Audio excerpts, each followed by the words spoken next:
Hello, good morning everyone. 1 piso, Jose Rizal, 2008. Semi hard to find. Marami na pong bumibili dyan sa Facebook. Maraming naghanap nito, no?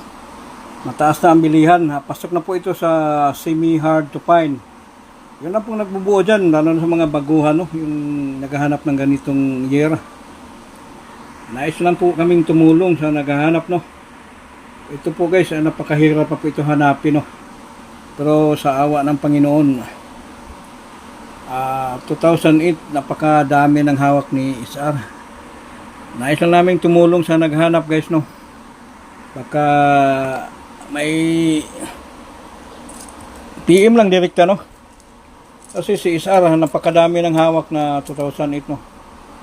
Baka mahirapan kayo maghanap, just PM na lang dito kay SR, no? Yan, puro 2008 yan guys, no? Kasi nais lang po kaming tumulong sa naghanap, yung nagbubuo talaga ng series guys, no? Puro 2008 guys, baka sino pong interesado nito guys, no? Mahal na bili yan sa mga ibang kolektor dyan. Umabot na sa 300 to 500 na. So yung nagbubuo lang, no? Pero yung iba, iwan ko lang kung totoo silang bumili. Pero talagang nagbubuo talaga ng series. Talagang bibilhin na rin ito. Puro 2008 guys, no? Yan, no? Nice lang po kami mag-alok guys, no? Shit, just PM lang guys, no?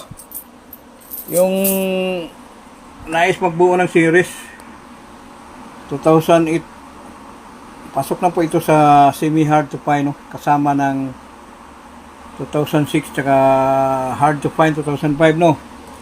Shout out po sa naghahanap, no? 2008. Marami na pong XCCSR, baka may interesado nito. Almost 30 piraso, no? Shout out po guys sa naghahanap, no? Yan lang po, short video lang po muna tayo, no? Kasi busy po tayo sa trabaho. So, thank you very much. Shout out po kay Sir Brother Mark Lester Gamayon. Sir, nais lang po namin tumulong sir sa naghahanap, no? So, dyan lang po. Thank you very much. Bye bye.